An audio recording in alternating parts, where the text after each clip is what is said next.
भैया और राम राम नमस्कार। हमें तो चिंता ही जो नाम है हमारा सचिन चौधरी।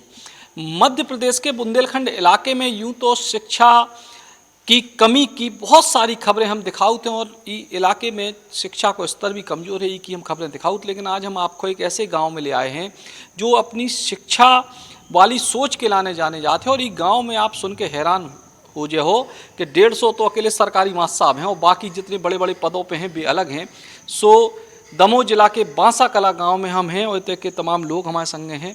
हाल में इतने पंचायत चुनाव की प्रक्रिया भी चल रही, लेकिन यही बीच में हमें ये गांव की खासियत पता चली सो हमें आए और ये गांव के बहुत बड़े शिक्षक हैं, उनसे शुरुआत करें। चाचा क्या नाम है आपको? जी बीरेंद्र सिंह ठाकुर साबू माँ साहब। माँ साहब जी तरीके से ये गाँव में शिक्षा की अलग है, कितने अभी तक इतने लोग निकल चुके सरकारी शिक्षा में और जब कितने से शुरुआत हुई? ये इसकी शुरुआत है कि बांसा कला जो गांव है इसको शिक्षा का वरदान बहुत पहले मिल चुका था कि यहाँ पर हाई सेकेंडरी जो स्कूल है उसकी एक देन है कि उसका कारण यहाँ पे बच्चों का रुझान रहा, बाहर पढ़ने नहीं जाना पड़ा। इसलिए जहाँ यदि देहात से बाहर जाते थे लोग तो बहुत कम लोग जा पाते थे, परंतु यहाँ 100% लोगों के लिए पढ़ाई के लिए शिक्षा का स्तर शुरू से मिला। उसका फ़ायदा ये मिला कि पूरे गांव के लोग लगभग हाई सेकेंडरी स्कूल जब सन 62-65 में बहुत कम लोग हो पाते थे, परंतु हमारे गांव से उस समय भी बहुत लोग निकलते थे। और आज पथरिया जो कि 1 साल पहले ये बांसा कला गाँव हाई सेकेंडरी हो गया था। कौन से सन में? ये सन 62 में। और अपना उसके कारण उसका जो फ़ायदा मिला शिक्षा में नंबर 1 तो उसी के कारण मिला है। दूसरा हमारे यहाँ जो नाथूराम कटारे और अपने दाजी करके माँ साहब थे, उनका एक बहुत बड़ा योगदान है इस गाँव में कि हर बच्चे के घर से ले जाना करना, घर पर उनके लिए बराबर पढ़ाना। यानी उनने अपना सारा जीवन के यदि कहा जाए तो नाथूराम कटारे की ही देन है कि जो आज इस बांसा में इतने लोग टीचर हैं, लगभग 125 से 150 लोग होंगे टीचर। और वैसे ऐसी कोई पोस्ट नहीं है कलेक्टर आईएएस छोड़ के कि यहाँ पर ना हो। जैसे कि डिप्टी कलेक्टर हमारी खुद भांजी है और डॉक्टर 2 लोग हैं। एक हमारे डॉक्टर आईएएस ठाकुर सागर के संभागीय अधिकारी रहे, वो अभी रिटायर्ड हुए हैं। वो कटारे जी के जो लड़के हैं वो भी प्रोफेसर रहे एग्रीकल्चर कॉलेज इंदौर में। अभी उनका जो लड़का है वो चंडीगढ़ पीजीआई कॉलेज के रिटायर्ड प्रिंसिपल अभी हुए हैं, वो रिटायर्ड। तो ऐसा उनका जो परिवार तो हुआ है, परंतु उनने बहुत योगदान दिया है इस बांसा कला के लिए। और उसके कारण आज ये बांसा कला की स्थिति है कि लगभग हर घर से तो टीचर है। आप कहीं पत्थर फेंकोगे तो एक टीचर के ही घर पर गिरेगा, ये फायदा हुआ है। तो ये एक अद्भुत बात है। और युवा हमारे संग हैं। भैया और का खासियत है गांव की? भैया हमारा नाम जितेंद्र ठाकुर है और जैसे चाचा ने बताई कि जो शिक्षा को स्तर रहा है वो शुरू ही से रहा है और आपको शिक्षा को स्तर बहुत अच्छा रहा है। और आप सबसे ज़्यादा रोजगार के जो अवसर हैं गांव में ही हो जाते हैं। और एक और है आपके गांव में सब संपन्न पड़ गए, खेती पड़ गई। और सबसे ज़्यादा हमारे गांव में प्याज को भी उत्पादन होते हैं। आप माने तो प्याज को उत्पादन लगभग दमोह जिला में सबसे ज़्यादा पथरिया तहसील में बांसा कला गांव में प्याज को उत्पादन होते। और आपको ऐसे बहुत से माने बाहर मजदूरों जाने नहीं पड़ते। आज जो हमारे मजदूर वर्ग है, किसान वर्ग है, इनको हमारे गांव में बांसा कला में रोजगार को स्तर रोजगार आपको बांसा कला में मिलत रहे थे। आपको बाहर नहीं भटकने पड़ते। यार और गांव की आप जो देखो स्तर बहुत खराब है, हालत है, बेरोजगारी बहुत है। लेकिन बांसा कला में बेरोजगारी आज इतनी नहीं है कि आदमी हो कछु मनने पड़े के कछु करने पड़े। बांसा कला में एक बहुत रोजगार के अवसर है। तो मतलब पढ़ाई लिखाई करने वालों को भी अवसर है और जो नहीं पढ़े उनको भी मजदूरी के भी अवसर। बिल्कुल बिल्कुल पढ़ाई लिखाई करने वाले के लिए भी बांसा में बहुत अवसर है और मजदूरी करने वाले के लिए तो है ही है। जब बांसा में हर चीज़ संपन्न है तो मजदूरी करने वाले के लिए कोई मजदूरी कमी नहीं है। यहाँ पे दिल्ली भी बहुत से लोग जाते हैं, लेकिन यहाँ पे पर्सनल मजदूरी का भी कमी नहीं आती। और शिक्षा का स्तर तो ऐसा है ही, यहाँ पे जितनी शिक्षा है हर घर में लगभग पर्याप्त शिक्षक लोग हैं। तो शिक्षा को स्तर है और जब शिक्षा को स्तर हो तो बाकी सब चीज़ें भी बेहतर होती। हमें जो पंचायत के चुनाव चल रहे हैं उनमें जनपद सदस्य से लेकर तमाम लोग निर्विरोध भी चुने जा रहे हैं। भैया आपके परिवार में जनपद सदस्य चुने गए, वे कैसे जो है निर्विरोध चुने गए? दो, मेरे परिवार में मेरा छोटा भाई जनपद सदस्य निर्विरोध चुना गया है। तो सभी गांव वालों के जो मासा कला मलिया सजिया की जनता है, तो सभी जनता की जो इच्छा थी कि आपके घर से कोई भी ये पद पे आओ चाहिए, जनपद सदस्य के पद पे आओ चाहिए। तो सभी जनों को सहयोग रहो, पूरे गांव वालों ने एक तरफा सहयोग करो है और कोई भी किसी प्रकार की ऐसी कोई बात नहीं रही है। पूरे गांव जनपद सदस्य क्षेत्र की जनता ने एक तरफा समर्थन करो और बिल्कुल हंसी खुशी जनपद सदस्य निर्वाचित करो हमारे छोटे भाई के लाने। और सब बहुत बधाई दे रहा है। और हमारे छोटे भाई की 26 तारीख को शादी भी है, तो पूरे जनपद क्षेत्र की और पथरिया विधानसभा क्षेत्र की जनता आमंत्रित भी है पंगत में। हमें नहीं बोला सचिन भैया, आप तो सबसे पहले आमंत्रित हो और आपके लाने तो अभी कार्ड आप आ गए हो, तो लगे हाथ कार्ड भी आपके लाने भाई दे दे हैं। और बिल्कुल आप तो आमंत्रित ही हो सारा। भैया आपके क्या करते? भैया हमारे अभी एग्रीकल्चर से उन्होंने ग्रेजुएशन किया है, और उसके बाद उन्होंने MBA करो है देहरादून से। और अभी उनकी शादी भी है, तो अभी तो वैसे ठेकेदारी भी चल रही है और सब बढ़िया चल रहा है सभी की आशीर्वाद से। और भाषा कला की जनता को बहुत आशीर्वाद है। भैया आप चुने गए निर्विरोध? जी भैया, मेरा नाम आदर्श सिंह ठाकुर है जी। और इस क्षेत्र की हमारे भाषा कला सजिया और इमलिया गोना की जो जनता है उसका मैं आभार व्यक्त करना चाहता हूँ कि उन्होंने मुझे इस पद पर बनाया, और उसका मैं आभारी भी हूँ। और एक उनका एहसान है जो हमें उनकी रिस्पॉन्सिबिलिटी को पूरा करना है, जो उनने मुझसे उम्मीदें की हैं उसको मैं आगे क्रियान्वित करूँ। तो क्या ऐसी उम्मीद है, का सोच है कि जो अपन को लगत के अपन को अपने क्षेत्र में करने? बहुत सी चीज़ें हैं, जैसे अभी जो हम देखते आ रहे हैं कि एक तो गांव में सबसे बड़ी समस्या है कि गर्मी में लोगों को पीने का पानी नहीं मिल पाता है। वो एक हमारे गांव में बहुत पुरानी समस्या है। नाली है जो प्रॉपर ड्रेनेज सिस्टम नहीं है, रोडों पर नहीं है, कई जगह की रोडों पर नहीं हुआ, मतलब उन्होंने ना फिनिशिंग करवाई है, जो भी चीज़ें हैं तो उनका मतलब उनको सुधरवाना। और बहुत सी बेसिक चीज़ें हैं कि गांव में लोगों को यहीं के यहीं रोज़गार मिले। जैसे अभी हमारे भाई ने बताया कि लोग दिल्ली जाते हैं तो दिल्ली ना जाना पड़े, वो सब सुविधाएं लाएंगे। जो गवर्नमेंट की जो भी स्कीम्स होंगी उन पर हम उनको एप्लीकेबल करेंगे, यहाँ पर कोशिश रहेगी जी। तो बहुत सारी जो चीज़ें हैं उनको करने की कोशिश है।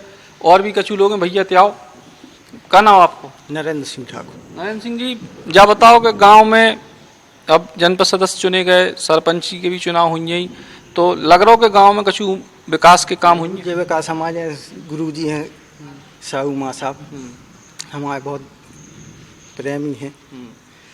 जमान के चल गयो के जैसे रोड भाव तो बन खनन माता वालो तो बहुत सहयोग करो, वो रोड हो ना मुश्किल है। मतलब माता जी के मंदिर की रोड की क्या कहानी है? माता जी के मंदिर की ये कहानी है कि हमारे यहाँ से 3 किलोमीटर दूर माँ बनखन्नन माता का मंदिर है। और बनखन्नन माता का मंदिर नहीं है, वो हमारे पूरे गांव की कुलदेवी है।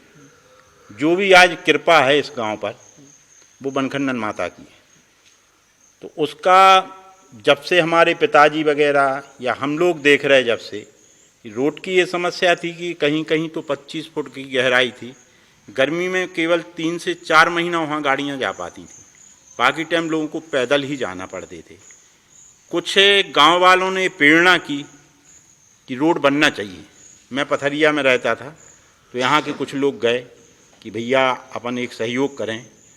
और विधायक जी, उसके पहले 1-2 मंत्री लोग भी वहाँ जा चुके, परंतु सब आश्वासन रहा, कभी काम नहीं हो पाया। फिर माँ की ऐसी कृपा हुई कि मैं पथरिया से आया, सब लोग गांव के बैठे, तो पूरे गांव ने एकजुट होकर इस पर सहमति हुई कि अपन लोग उसमें सहयोग करें। तो सब ने तन मन धन से सहयोग किया। और जो हमारे पूर्व विधायक थे लखन पटेल जी, वो आश्वासन देते रहे, और जो भी उन पर सहयोग किया उनने भी किया। उस समय गवर्नमेंट ने कुछ ऐसा कोई खास वो नहीं दिया। और उसके बाद पूरे गांव का एक ऐसा सहयोग हुआ कि शायद ऐसा कहीं कोई गांव में नहीं हुआ होगा कि धन भी दिया, जमीन भी दी अपनी लोगों ने, और मन भी दिया पूरा। वो 3 किलोमीटर का रोड बन गया, मिट्टी डल गई और बाकायदा उस पर मुर्मीकरण हो गया। अभी वो प्रधानमंत्री योजना में भी रोड आ गया। हमारे माननीय गोपाल भार्गव जी ने बांसा कला से विजयपुरा गांव के लिए जोड़ा, परंतु हमारे गांव का बहुत बड़ा दुर्भाग्य है कि जहां बनखनन माता का रोड डला था, केवल उसी रोड पर मुश्किल से 30 से 40 लाख रुपए की गिट्टी कराई गई है। और ऐसा सुनने में आज दोनों तरफ रोड को छोड़ दिया गया है। बांसा में जो आज मेन समस्या है कि रोड गांव में घुसने के लिए जगह नहीं है। आप लोग अभी आए होंगे, शायद उस समय से आप लोगों ने देखा होगा। और ऐसा इसको कहना चाहिए कि दुर्भाग्य है कि इतना बड़ा पैकेज गवर्नमेंट ने दिया और रोड नहीं बन पाया। और जो रोड गांव वालों ने बनवाया था, उसी रोड पर एक मरम पट्टी कर दी और मुश्किल से उसका 40-50 लाख रुपए का बजट होगा, परंतु ऐसा सुनने में आया है कि उसका 3-4 करोड़ रुपए निकल चुका है और रोड का बजट 75% खर्च कर दिया गया है और 25% बचा है। काम को यदि नाम कर कहा जाए तो पूरे गांव में भी डला है। और इस चीज़ को देखा जाए, वैसे आप लोग जो आए यहाँ कि ये हमारे बालक जो निर्विरोध चुना गया है, वो सब पूरे गांव का एक आशीर्वाद हुआ और सबसे बड़ी माता की कृपा हुई। और सभी लोगों की भावना थी कि परिवार से कोई भी पद पर जाए, या तो आप सरपंच बनो या जनपद बनो।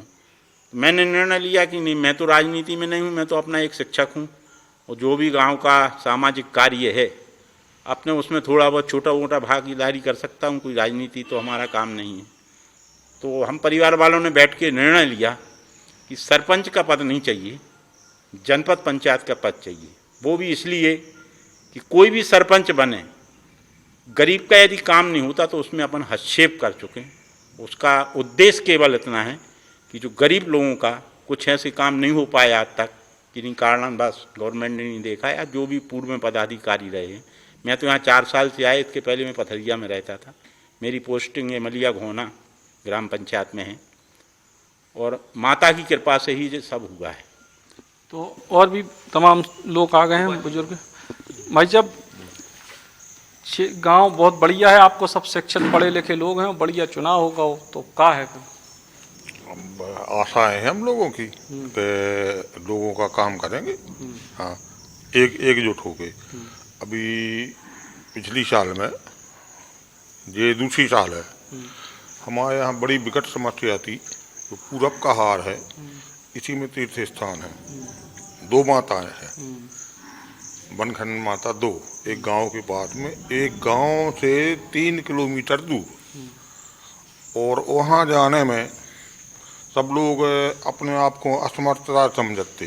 इतना कीचड़, इतनी गैल खराब, कांटे, कच्ची रास्ता है जैसे देहात में होते हैं। लेकिन फिर क्या हुआ कि उसमें विशेष तरह अपन साबू माता बोलते हैं, नाम वीरेंद्र इनका, इनका मानते हैं। एक कमेटी बनाई हम लोगों ने, इकट्ठे भाषा गाँव के अच्छे लोग, कुछ चंदा भी इकट्ठा करो और इसमें इनका विशेष सहयोग है। ये अच्छी गर्मी में वहीं रहे और ये रोड गांव के सहयोग से और इनके सहयोग से हम उन्होंने निर्माण किया। तो आज की स्थिति में सब लोग माता के यहाँ जैसे 1000 लोग जाते थे, आज की स्थिति में वहाँ 10,000 लोग जाते हैं जल चढ़ाने। तो यानी कहने का मतलब एक छोटा सा काम है जी, है। तो अगर ऐसी भावनाएं लोगों की जुड़े हैं और ऐसे लोग चुने जाएं गांव में, तो हर गांव का विकास हो सकता है। तो इसलिए हम लोगों की आशाएं जुड़ी हैं कि इस गांव में कुछ ऐसा हो कि बड़े लोग तो एक प्रकार से खुद संपन्न होते हैं, वे अपने साधन जुटा ले, वे मंजिल लो पहुँच जात। कुछ लोग ऐसे गरीब होते हैं कि जिनके ते प्रतिभावान छात्र हैं, किसी भी कारण से वे नहीं पहुँचते। तो हम लोगों में इन लोगों का विशेष सुझाव है कि अपन को ऐसे काम करना है कि गांव में और गांव के अलावा एक प्रदेश तक जब बात पहुंचना चाहिए कि बांसा कला गांव में ये विकास हुआ। तो बड़ो गजब को गांव है बांसा कला, तो लोगों से हमने आपको मिलवाओ कि जी राजनीतिक तौर पे भी बेहद समझदार हैं और शैक्षणिक तौर पे तो शिक्षित हैं ही हैं। और उम्मीद यही करें कि गांव से बाकी के गांव के लोग प्रेरणा लें कि शिक्षा सबसे जरूरी है, यही के जरिए क्षेत्र को विकास करे जा सकत है। कैमरामैन नीलेश के संगे सचिन चौधरी, बुंदेली पहुँचार के लाने।